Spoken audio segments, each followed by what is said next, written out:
Welcome to my official YouTube channel Guru classes. आज हम जो है फिजिक्स के सिलेबस के बारे में चर्चा करेंगे कि फिजिक्स का जो टोटल सिलेबस है वो कितना है। ठीक है, तो हमने उसको जो है दो पार्ट में बनाया है। भौतिकी को जो है हमने दो पार्ट में डिवाइड किया, एक चिरसम्मत भौतिकी यानी क्लासिकल फिजिक्स और आधुनिक भौतिकी यानी कि मॉडर्न फिजिक्स। ठीक है, तो चिरसम्मत भौतिकी में टोटल जो है वो 7 चैप्टर आ रहे हैं, आप देख पा रहे हैं बोर्ड में। ठीक है, और मॉडर्न फिजिक्स में आपके 4 चैप्टर आते हैं।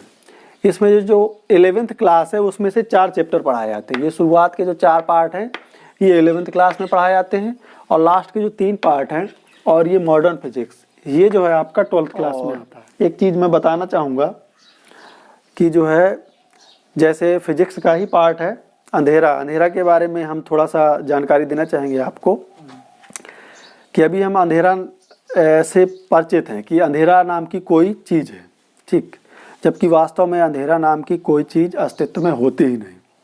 कैसे उसको हम बता सकते हैं? अंधेरा जिसको हम कहते हैं उसको हम कह सकते हैं कम प्रकाश, उसकी ये सही भाषा होगी। ठीक है, अंधेरा से ऐसे स्पष्ट होता है जैसे कोई दूसरी चीज़ हो गई।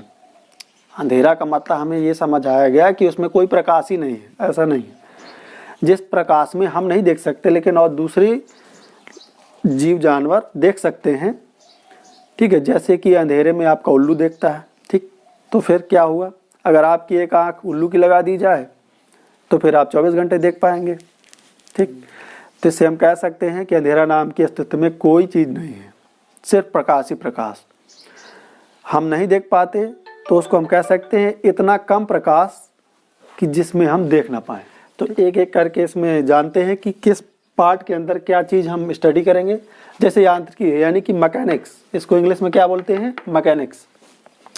इसके अंतर्गत क्या आता है? वस्तुओं में बल तथा गति और गुण, यानी जो भी वस्तुएं हैं उनकी बल, गति और गुण। भाई वस्तुएं हैं यूनिवर्स में, उनमें कोई ना कोई बल है, उनमें कोई ना कोई गति है और उनका कोई ना कोई एक आचरण है, उसी को हम गुण कह रहे हैं। ठीक है, इसमें बल के अंतर्गत क्या क्या आता है? बल में आपका कार्य, ऊर्जा, शक्ति, गुरुत्वाकर्षण। ठीक है, गुरुत्वाकर्षण भी एक बल ही है। गति में क्या क्या आता है? गति में आपका आता है सरल रेखा में गति, घूर्णी गति, समतल में गति, दोलन गति और गति के नियम। गति के नियम जो हमारे न्यूटन बाबा ने दिए हैं उनके ये नियम है। ठीक है, उसके बाद गुण के अंतर्गत देखते हैं। गुण को आप आचरण भी समझ सकते हैं। ठीक है, ठोस तरल के यांत्रिकी गुण, क्योंकि जो भी वस्तुएं हैं उनका एक आचरण निश्चित है। ठोस का एक आचरण है, इसी तरह तरल का भी एक आचरण है और गैस का भी एक आचरण है। ठीक है, तो उसका अध्ययन हम इसके अंतर्गत करते हैं। उसके बाद अगला पार्ट आता है आपका मात्रक और मापन। मात्रक मापन क्या है? इकाइयों को नापना और विमान, यानी कि हमारे पास नापने की इकाई पहले से मौजूद थी लेकिन वो व्यवस्थित नहीं थी। तो हमने क्या किया कि मात्रक और मापन में जो है इकाइयों को नापने का एक व्यवस्था क्रम दिया। ठीक, कि लंबाई को किस में नापेंगे, चौड़ाई को किस में नापेंगे, ताप को किस में नापेंगे, तो सभी चीज़ों को नापने का एक व्यवस्थित क्रम। ठीक है, उसका अध्ययन जो होगा मात्रक और मापन में। उसके बाद अगला पार्ट क्या आता है आपका? ऊष्मागतिकी, इसको क्या बोलते हैं? थर्मोडायनामिक्स। इसके अंतर्गत क्या आता है?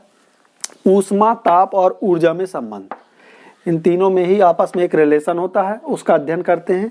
ठीक है, उसके बाद द्रव के तापीय गुण, द्रव के तापीय गुण और अणुगति और गैसों का व्यवहार। ठीक, अणुगति से स्पष्ट है कि अणुओं की गति, यानी कि गैसों के अणुओं की जो गति होती है वो किस प्रकार से गैसों के व्यवहार में अंतर डालती है, उसका अध्ययन जो है ऊष्मागतिकी पार्ट में हम करेंगे। ठीक, अगला पार्ट क्या आता है आपका? तरंग यांत्रिकी।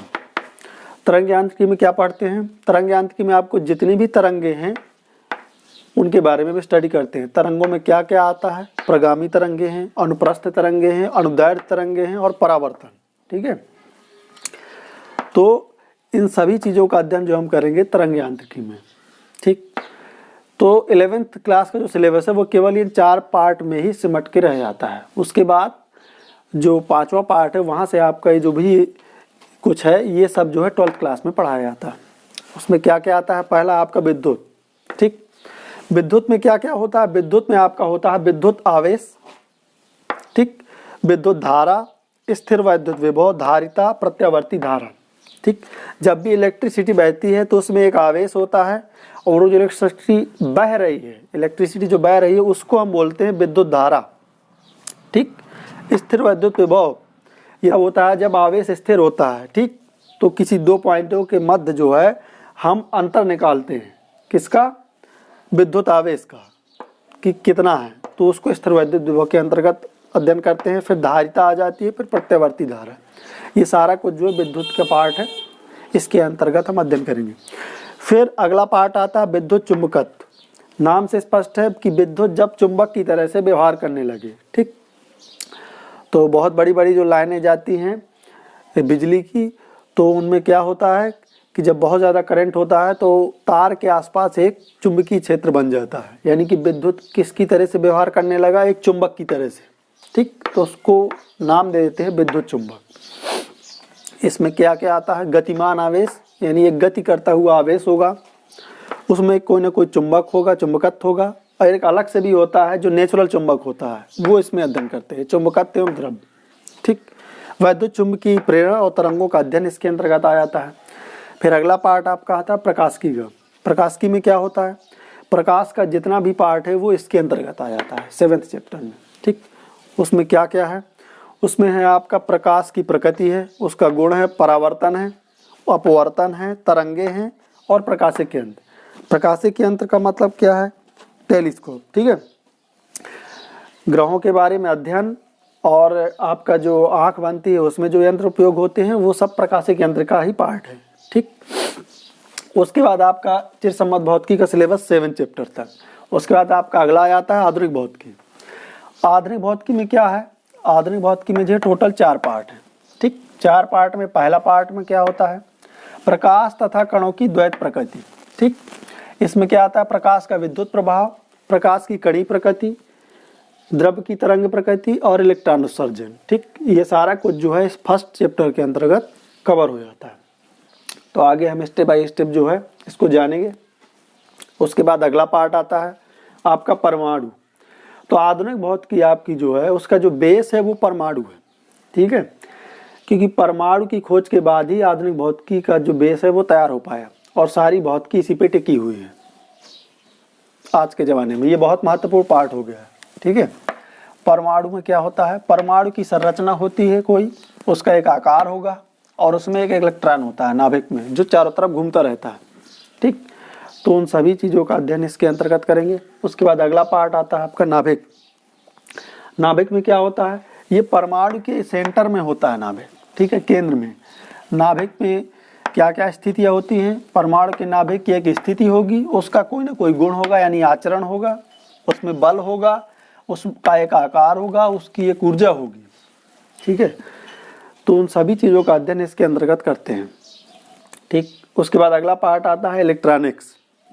इलेक्ट्रॉनिक्स में क्या कवर होता है, इलेक्ट्रॉनिक्स में जो होता है वो सारी इलेक्ट्रॉनिक चीज़ें इलेक्ट्रॉनिक्स का पार्ट है। ठीक है, जैसे धातु हो गया, चालक हो गया, डायोड, अर्धचालक, इलेक्ट्रॉनिक युक्तियाँ। इलेक्ट्रॉनिक युक्तियों में क्या क्या आ गया, टीवी, फ्रिज, कूलर, जो भी है सारा पार्ट जो है इलेक्ट्रॉनिक्स का पार्ट है। ठीक, तो ये आपका सिलेबस है 12th और 11th का, जैसे हम चैप्टर बाई चैप्टर जो है स्टेप बाई स्टेप जो है आगे स्टडी करेंगे, और मुझे लगता है कि इसमें कोई कमी रह नहीं गई है।